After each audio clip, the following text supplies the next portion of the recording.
right, let's open with prayer. Heavenly Father, thank you so much for, again, bringing us here this morning. We thank you for your word. We thank you for what we heard about communion already and for the sweet music we were able to sing and to proclaim our dependence on you, to proclaim your worthiness, your glory, to find ourselves in your throne room and just be able to enjoy that place.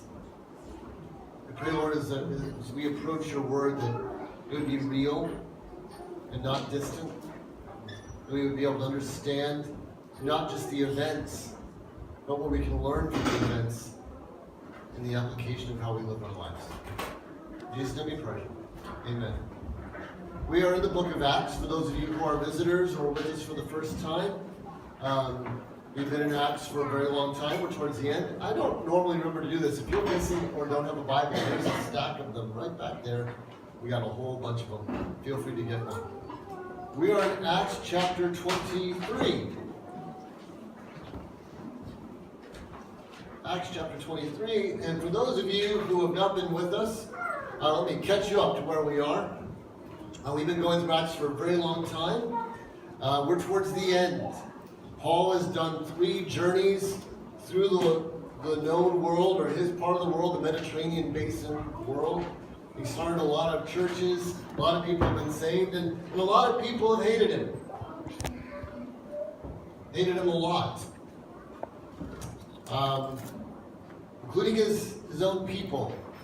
Quite frankly, that's where the greatest hatred has come from. It's from his countrymen. And God has asked him to come one last time to Jerusalem, is where he's from, where he grew up.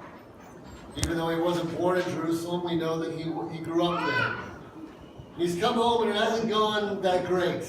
In fact, he's been arrested, he's in Roman custody, he's about to get carted off for trial.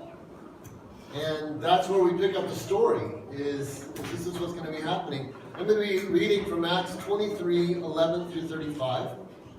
I'm going to try to explain the story first, as I often do. And then we're going to talk about one of the more common experiences of Christianity that we don't talk about maybe as much as we should. But it's very real. So starting in verse 11 of Acts 23. But on the night immediately following, the Lord stood at his side and said, "Take courage, for you have solemnly witnessed to my cause at Jerusalem. So you must witness in Rome also." And when it was day, the Jews formed a conspiracy and bound themselves under an oath, saying that they would neither eat nor drink until they had killed Paul. Well, there were more than 40 who formed this plot. They came to the chief priests and the elders, and they said, "We have bound ourselves under a solemn oath to taste nothing until we have killed Paul. Now therefore, you and the council notify the commander to bring him down to you, as though you were going to determine his case by a more thorough investigation. And we, for our part, are ready to slay him before he comes near the place." But the son of Paul's sister heard of their ambush, and he came in and he entered the barracks and told Paul. Paul called one of the centurions to him and said, "Lead this young man to the commander, for he has something to report to him." So he took him and led him to the commander and said, "Paul, the prisoner, called me to him and asked me to lead this young man to you, since he has something to tell you." The commander took him by the hand and stepped aside and began to inquire of him privately, "What is it that you have to report to me?" And he said, "The Jews have agreed to ask you to bring Paul down tomorrow to the council, as though they were going to inquire something more thoroughly about him. So do not listen to them, for more than 40 of them are lying in wait for him, who have bound themselves under a curse, not to eat or drink until they slay him. And now they are ready and waiting for the promise from you." Therefore the commander let the man go, instructing him, "Tell no one you have notified me of these things." And he called him 2 of the centurions. And he said, "Get 200 soldiers ready by the 3rd hour of the night to proceed to Caesarea, with 70 horsemen and 200 spearmen. They were also to provide mounts to put Paul on and to bring him safely to Felix the governor. And he wrote a letter having this form. Claudius Lysias, to the most excellent governor Felix, greetings. When this man was arrested by the Jews and was about to be slain by them, I came upon them with the troops and rescued him, having learned that he was a Roman. And wanting to ascertain the charge for which they were accusing him, I brought him down to their council, and I found him to be accused over questions about their law, but under no accusation deserving death or imprisonment. And when I was informed that there would be a plot against the man, I sent him to you at once, and also instructing his accusers to bring charges against him before you. So the soldiers, in accordance with their orders, took Paul and brought him by night to Antipatris. The next day, leaving the horsemen to go with him, they returned to the barracks. And when these had come to Caesarea and delivered the letter to the governor, they also presented Paul to him. And when he had read it, and asked him what province he was, and they learned that he was from Cilicia, he said, I will give you a hearing after your accusers arrive also, giving orders for him to be kept in Herod's praetorium. All right, I know that's a lot of context. I'm not going to break that down in minuscule detail, the whole thing, I promise. We'd be here until 6 o'clock tonight. But there is an interesting story here. We're going to hit the highlights. We're going to also talk about some important bits. But this passage starts with a visit from Jesus Christ. That's pretty cool. It's now happened to Paul 4 times. It happens 4 times in his life. Each time that Jesus appears, it's for a major transition that happens in Paul's life. The first one is in Acts 9:5. It's when Paul's converted. So he's on his way to Damascus, and he's going to kill these Christian people. He's going to round them up. He's going to get them back home. He's going to put them in prison. He's going to end this. And he's on his way to do that. And Jesus appears to him and says, why are you persecuting me? That's a pretty big moment. He goes from going to wipe the Jews out, or Christians out, to becoming one of them. And then as we recently learned in Acts 22, verses 17 and 18, so it's not far back, we learned something that isn't actually spoken of in the story chronologically. So we learned in Acts 22, 17 and 18, this is what Paul said during his last speech. He says, and it came about when I returned to Jerusalem, was praying in the temple, that I fell into a trance. And I saw him, talking about Jesus, saying to me, make haste and get out of Jerusalem quickly, because they will not accept your testimony about me. And so, interesting that it's not chronologically spoken of. Like when we were back at the beginning of Acts and this was happening, we don't learn about this. We don't learn about it after, until way after. But apparently this is another big moment. Paul's in Jerusalem. He's in home. He's trying to figure out what to do, trying to figure out the direction of his life. And Jesus says, this isn't your spot. This isn't the place for you. You need to leave. You need to go. And that instruction changes his life. He ends up going on 3 missionary journeys and starting a bunch of churches, and things changed considerably. The third time, I preached on very, very specifically in Acts 18, 9 through 10. That was the do not be afraid vision. I talked about then that Paul had fled a lot. He had done a lot of running away. And for good reason. People were trying to kill him.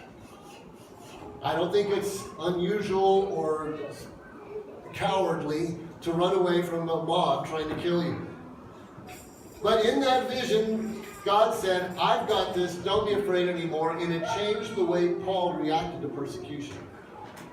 And he began to stand his ground in a different way. And here he is, standing his ground in a different way.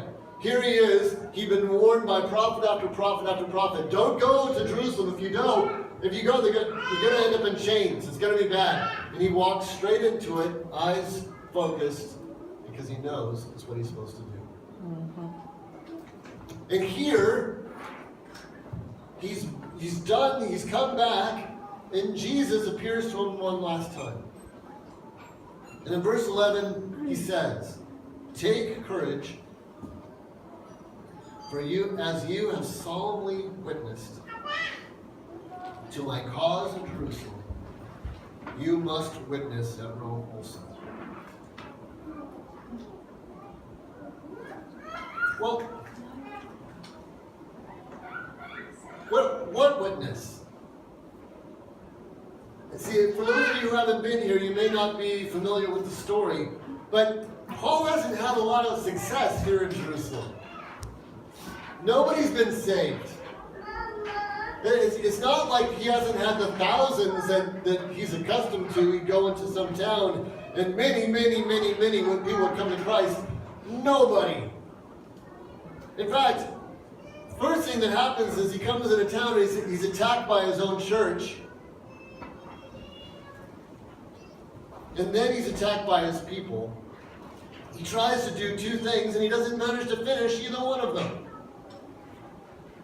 Let me show you what I'm talking about.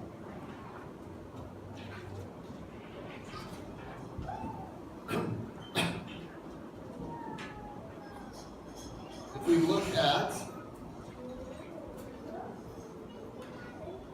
Acts 21,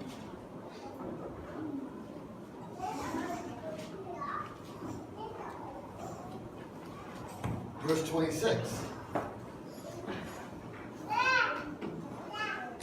Verse 27. And when the 7 days were almost over, the Jews from Asia, upon seeing him in the temple, began to stir up all the multitude and laid hands on him.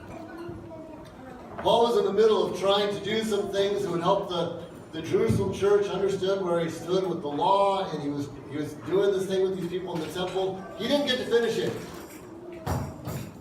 And then when he's giving a speech to his own countrymen, he doesn't get to finish that either.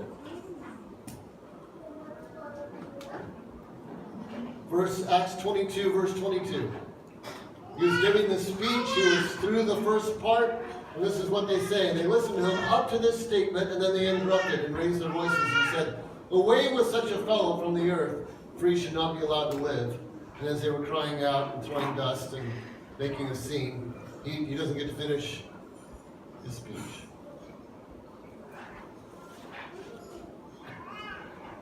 So this starts out with this Jesus telling him to take courage, that he's been this witness, and yet it doesn't seem like he's been able to accomplish much. We're going to come back to that. And then the next thing that happens is this conspiracy to kill him. Now this is pretty intense, even though in my mind it ends kind of humorously, right? You have these 40 guys, that have 40 plus, that have sworn, "We will not eat or drink until Paul is dead." Apparently they either break their vow or starve to death, right? Because they never get a shot. But despite the fact that it seems to end fairly humorously, this is actually pretty intense. A suicide squad of 40 men is a problem. Because that's what you've got, right? 40 people who are dedicated to killing Paul before they would die of thirst. And so obviously they're willing to die in the process. Now, suicide soldiers are very, very difficult to deal with. It's a serious, serious problem. Pearl Harbor might be a good example for you. That was April 11th, 1945. 354 aircraft, sinks 4 battleships, damages 4 more, destroys 3 cruisers, 3 destroyers, a mine-laying ship, a training ship, 2,403 Americans. See, the kamikaze pilots were on a one-way trip. There was no way for them to get there without running out of fuel. So the Allies weren't prepared for that attack, because you can only prepare for so many things. And so the things you start scratching off are the things where you couldn't do it without killing yourself. You start to ignore those possibilities. But when they do that, it's devastating. And of course, we know that those pilots emptied the ammunition that they had. When that ammunition was gone, and they took too much damage, they just flew the plane and then the boat. And if you don't know much about military numbers, let me just give you my word for it. It was a severely out of balance amount of damage for the amount invested. They did an enormous Enormous amount of damage. Why? Because they were a suicide squad. Of course, 9/11 is another perfect example, right?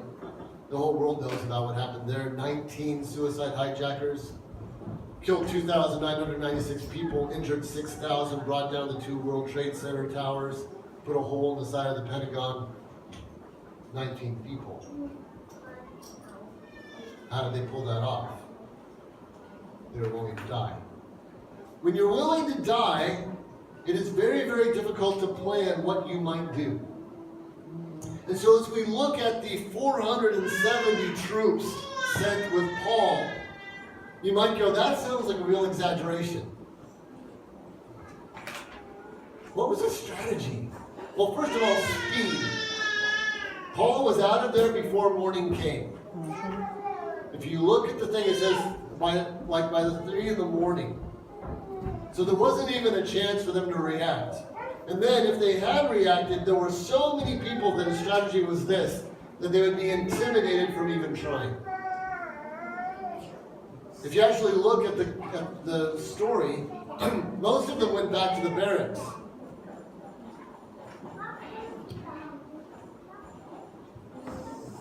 It says in verse 32, but the next day leaving the horsemen to go on with them. So that was the 70 horsemen. The rest of them returned to the barracks. That's still a pretty big entourage. But for one night, Paul's one of the most protected human beings on the planet.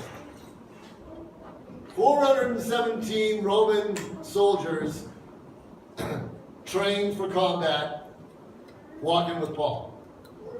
That's pretty cool, to keep him alive.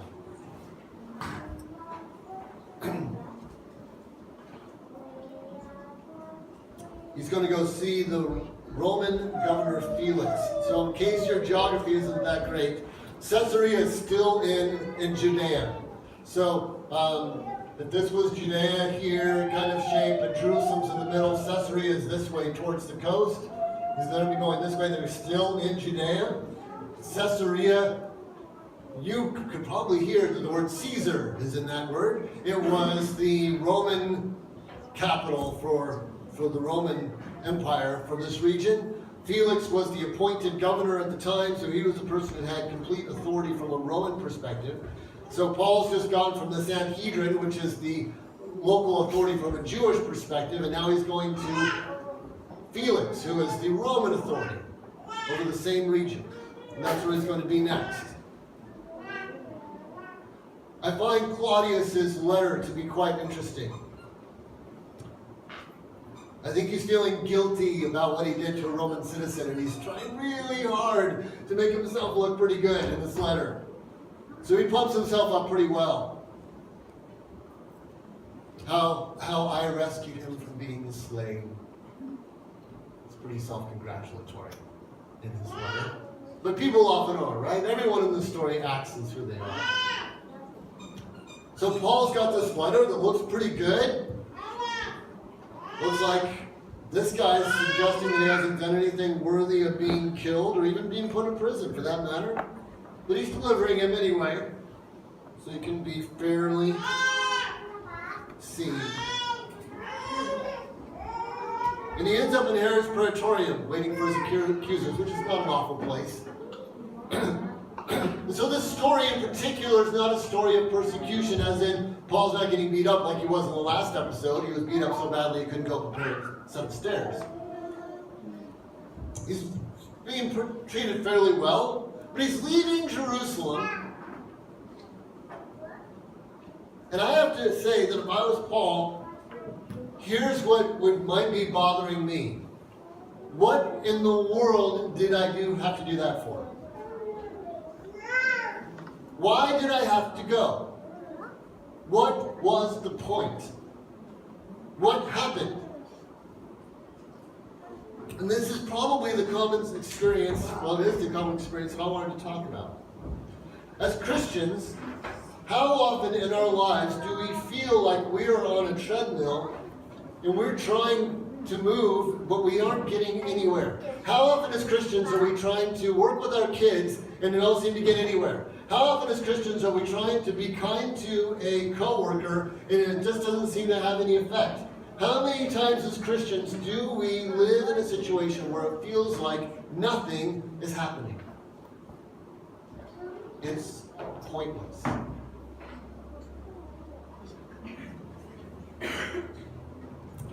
See, it's one thing when we look at Paul's life and we saw before that he's been hurt or he's been run out of town or whatever. But on the other hand, some amazing great thing happened. The church was built, these people got saved, or the message got out, and then we kind of say, well, it looks like it was worth it. Oh, sure, he had to endure this, but look at the benefit. And so we have this cost-benefit analysis that we're doing. Like, oh yeah, he suffered a lot, but look at the outcome.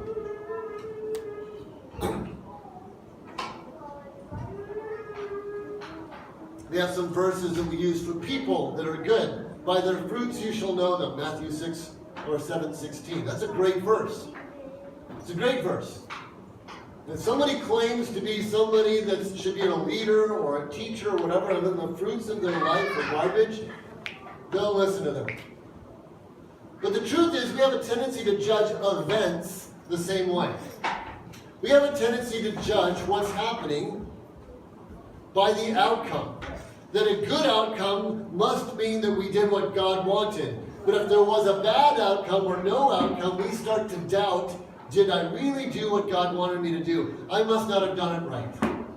Surely if I had done it right, surely if I had done what God wanted me to do, there would have been a good outcome. So the fact that there was no outcome or a negative outcome means that I must have done the wrong thing.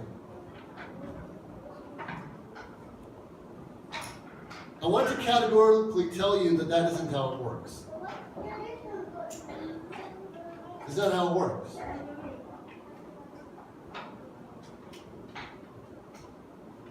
See, in the midst of all this, Paul never gets to finish what he starts. Nobody gets saved. A bunch of people get mad at him. The church is mad at him. The Jewish people are mad at him. Nothing has happened. What does Jesus say to him? Take courage. You have been my solemn witness to my cause.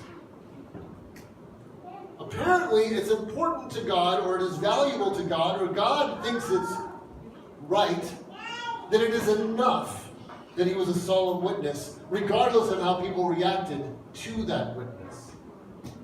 Apparently, it was important enough that Jesus would show up to tell him that. It didn't go the way you would have liked, Paul. No one accepted you very well. No one was really excited for you to be here. Thank you for being a solemn witness. We see this same theme in the book of Job. I don't talk about Job very often. And often when we talk about Job, we focus on what happened to Job. Like the Job stuff. Look at all the bad things that happened to Job. One of the things that we sometimes miss about Job is why. Why did these things happen to Job? Let's go back to Job and take a look. If you don't know where Job is, split your Bible in half.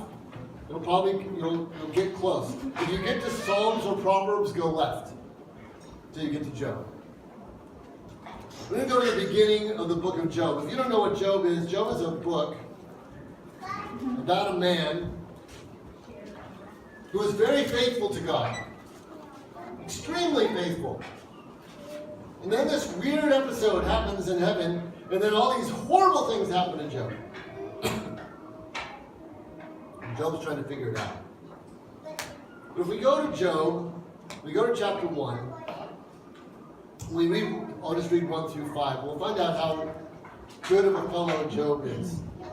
There was a man in the land of Uz. I wish I was from Uz. That sounds like a really, where are you from? Uz. That's awesome. Whose name was Job. And that man was blameless. That sounds pretty good. Upright, fearing God, turning away from evil. He had 7 sons and 3 daughters who were born to him. His possessions were 7,000 sheep, 3,000 camels, 500 yoke of oxen, 500 female donkeys, and very many servants. And that man was the greatest of all the men of the East. He was rich. Mega rich, ultra rich, super rich, rich. And his sons used to go and hold feasts in the house of each one of his day, and they would send and invite their 3 sisters to eat and drink with them. And it came about when the days of feasting had been completed their cycle, that Job would send and consecrate them, rising up early in the morning and offering burnt offerings according to the number of them all. For Job said, perhaps my son has sinned and cursed God in their hearts. Thus Job did continually. The story of Job is a really old story. It predates Israel as a nation. It's older than that. And at the time period of Job, every man was the priest of his household. And that's why it was Job's job to do this.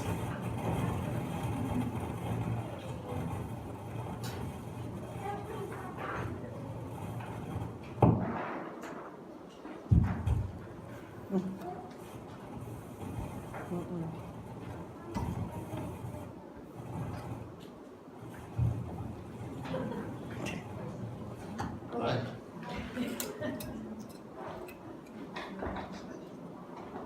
If we skip to verses 8 through 11, we find out that Satan and God are having a conversation in heaven. And it's a pretty weird conversation. God talks and he says this to Satan, have you considered my servant Job? For there is no one like him on the earth, a blameless and upright man, fearing God and turning away from evil. Then Satan answered the Lord and said, does Job fear God for nothing? Hast thou not made a hedge about him and his house and all that he has on every side, and thou hast blessed the work of his hands, and his possessions, and you've increased the land. But put forth your hand now and touch all that he has, and he will surely curse thee to thy face. God says in verse 12, behold, all that he has is in your power. Not only do not put forth your hand on him. So Satan departed from the presence of the Lord. And if we continued reading, we would find out that Satan destroys everything that Job has. His crops and his kids die, and his houses and everything his house is left. All these things are destroyed. And then God, on the next scene, allows Satan to touch him. And so now Job has terrible sores all over his body, and he's just wretched, and he's in pain, and he's lost everything. And he's left wondering, why is this happening to me? Now, if we go to the end of the book, which we're going to do in a second here, God gives Job a reason. What's funny is when God gives Job the reason, he never mentions this little conversation between him and Satan in heaven. I'm not going to show you, because it's a negative. So I implore you, challenge you, read the book for yourself. Tell me whether or not God ever tells Job about what's really going on. Never. Job never gets to know. But we know, as the audience, the whole reason Job goes through the whole mess is to be a witness to Satan. A solemn witness to Satan of Job's character and what God can do in Job and who Job is. Right?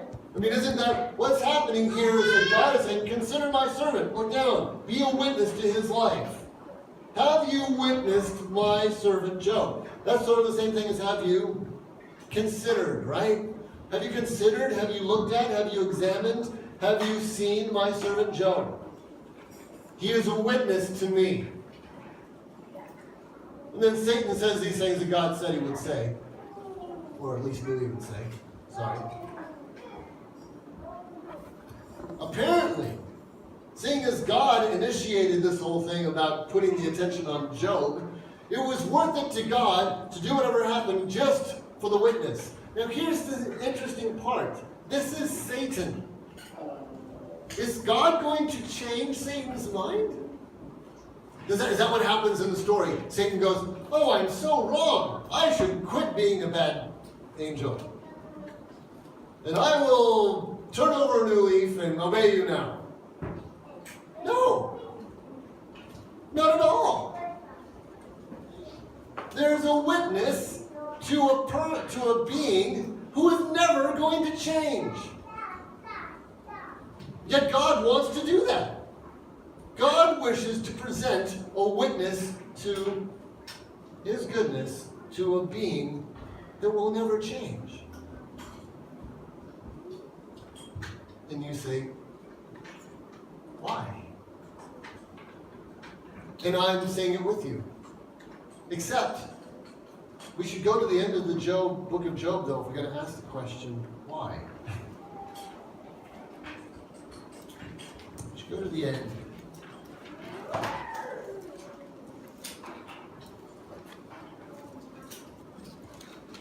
Chapter 38.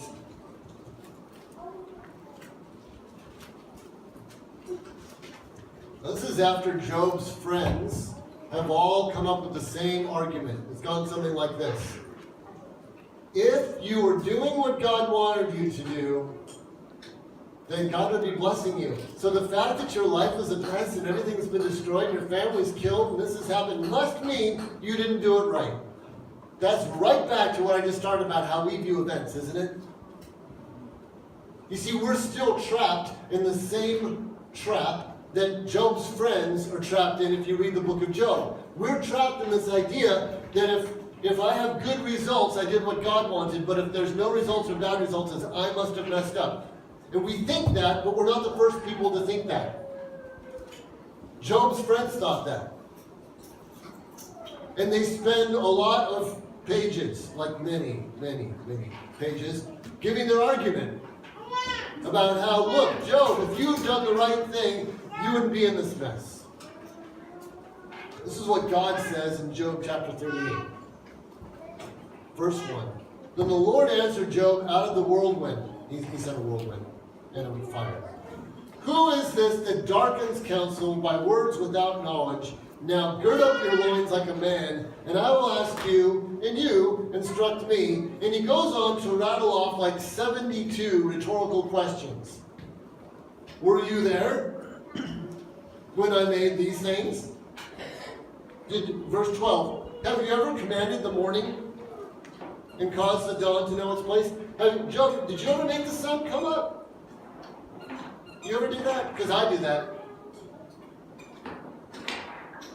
You know what God's answer to Job is? I'm God, and you're not. And that should be enough for you.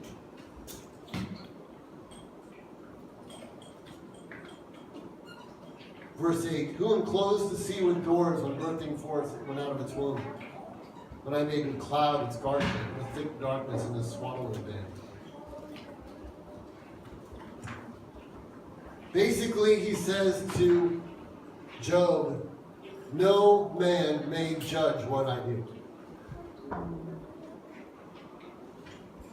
Why is not an appropriate question.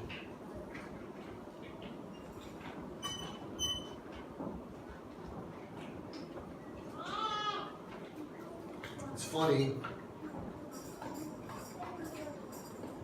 Here's a paraphrase of what God said to him. It's a Keystart paraphrase. Read the book for yourself and see if you agree with me. It goes something like this. You were a good man, a good father, a good husband, a good leader. It seems to have all been for nothing and worse for nothing. Despite what your friends have told you, there wasn't anything you needed to do better.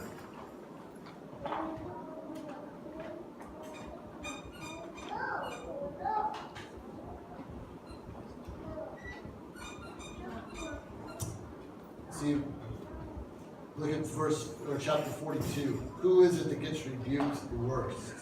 Chapter 42, verse 7. And it came about after the Lord had spoken these words to Job, that the Lord said to Eliphaz the Temanite, this is one of his friends, and said all this stuff about how if you do good things, there should be good results, but it says there were bad results, you must have done the wrong thing. This is what he said to him. My wrath is kindled against you and against your two friends, because you have not spoken of me what is right, as my servant Job has.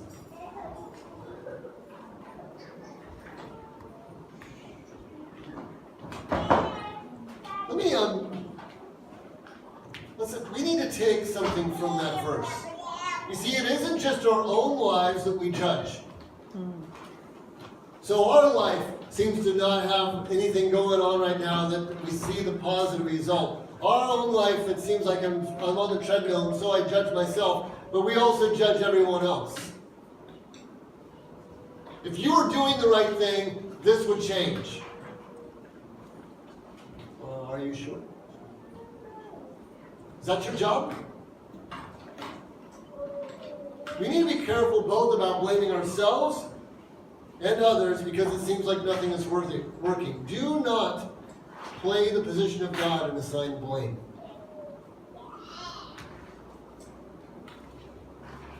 Sometimes the only good outcome that seems to happen is that we stand as a solemn witness in the obedience to God.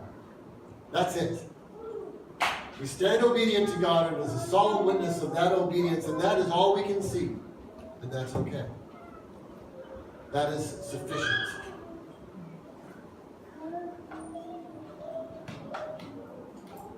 Now, Paul at least gets a visit from Christ himself to tell him that there is a reason, a better reason than what Job got. As we go back to the book of Acts, another application to pull out of this. You know, as pointless as this may have felt to Paul in the moment, he certainly wasn't left alone. And he wasn't left unprotected. Don't think for a moment that just because you aren't getting the result, that God has abandoned you. Don't think for a moment that just because I seem to be trying and trying and trying and trying for this thing and it doesn't move, don't think that God has abandoned you. God didn't abandon Paul. I mean, these people were going to kill him, but God, he took all the circumstances and this kid, and he heard about it, and he went, and he came to the commander, and the commander listened, and he already felt guilty about how he treated Paul, so he comes up with this good plan, and there's soldiers available, and there they go. So even though Paul's in a situation where I think from a human perspective he could be thinking, what in the world am I doing here? God has never stopped protecting him. He's never left him by himself. I said something earlier that was actually a half-truth, and I said it as a half-truth on purpose. Here it is. I said when Paul left Jerusalem with 470 soldiers, he was the most protected man on earth in that moment. Let me correct it. Every day of Paul's life, he was walking with God. That made him the most protected person on earth, period, whether there were 470 soldiers or not. It's not the soldiers that protected Paul. It was God who protected Paul. And if we could capture that, we would walk not into speakers. If we could capture that, we would walk with a lot more confidence.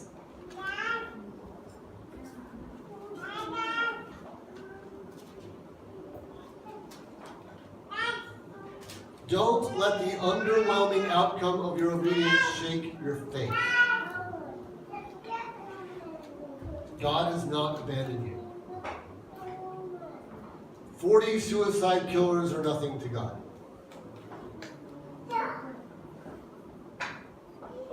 This time he protected with soldiers, next time he might use something else.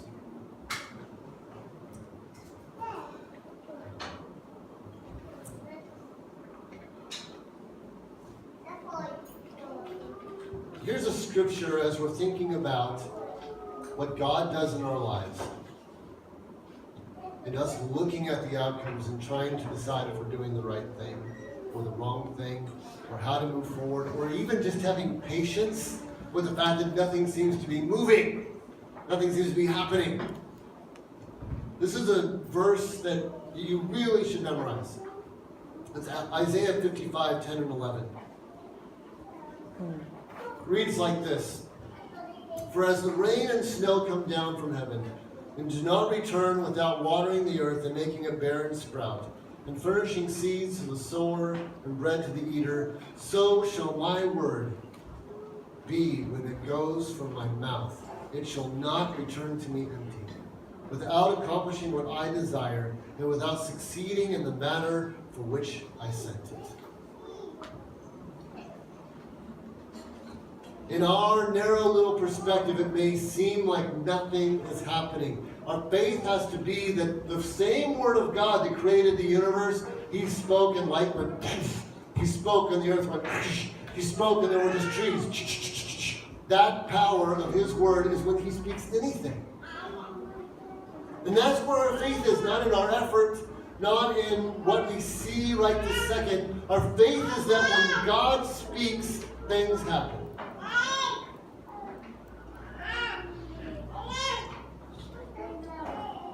I've been talking today about what seemed like lost causes. Let me remind some of you of something. Some of you in this room used to be somebody's lost cause.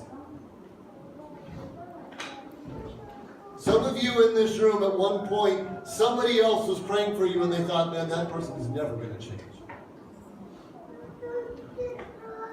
And you did. Some of you in this room are people that are somebody else, you're someone else's lost cause. Some of you in this room might be someone that someone else is praying for, going, man, I hope they pray for change. And you're sitting here right now.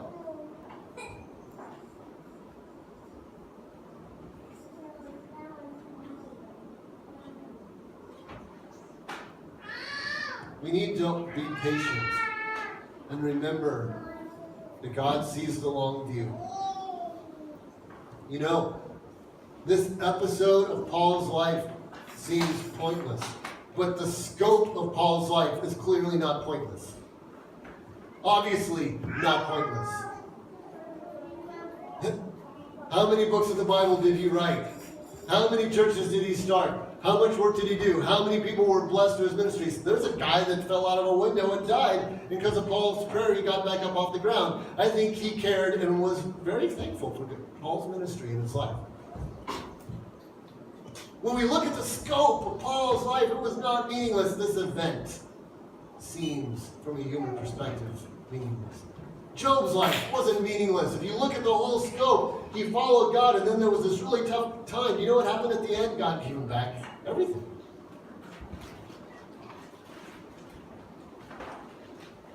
We've got to take the longer view sometimes. And I think if there's any way that I would want to conclude this, it would be this.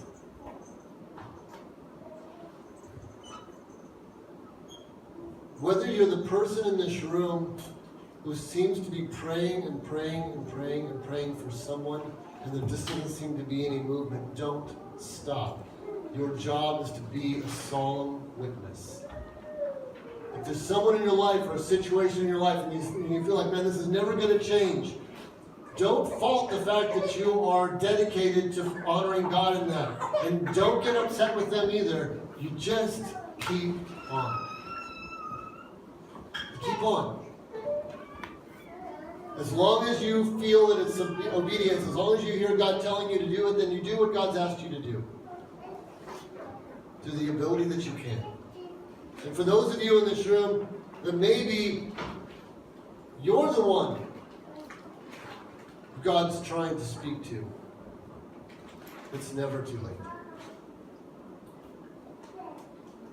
It's never too late to listen and let God interrupt your life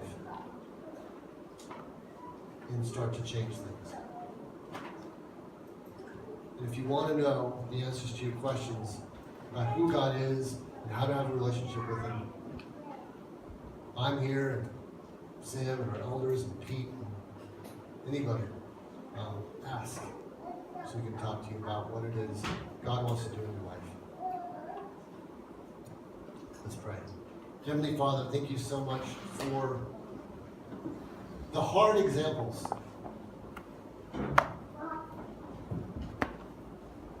That there is this example in the Bible of Paul's life and no one gets saved. You don't see any great miracles from Paul, although you do miraculously intervene when these guys want to kill him. Seems like everything Paul tries to do gets interrupted before he can even finish. Gets beat up. Leaves with nothing. Except the assurance from you that he was a solemn witness in Jerusalem.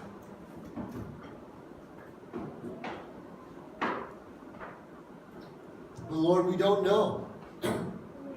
We don't know what the ramifications of his obedience were once. We don't know how this affected the rest of the story. There's so many things we don't know. We know that you sent him. to Jerusalem, and we know that your word doesn't come back void.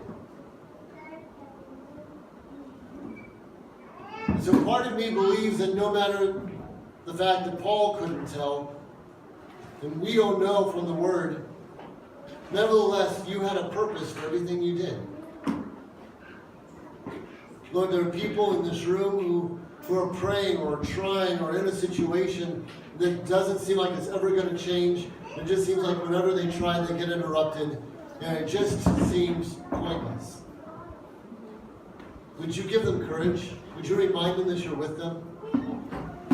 Would you give them concrete reminders of how you are with them, and that you're protecting them, and that your desires for them to continue to grow and be exactly in your will? And would you give them hope and confidence that your word will not come back empty?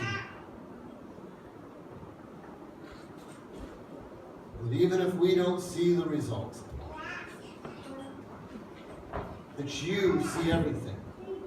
And there's a good reason for obeying you, regardless of whether we can see the results or not.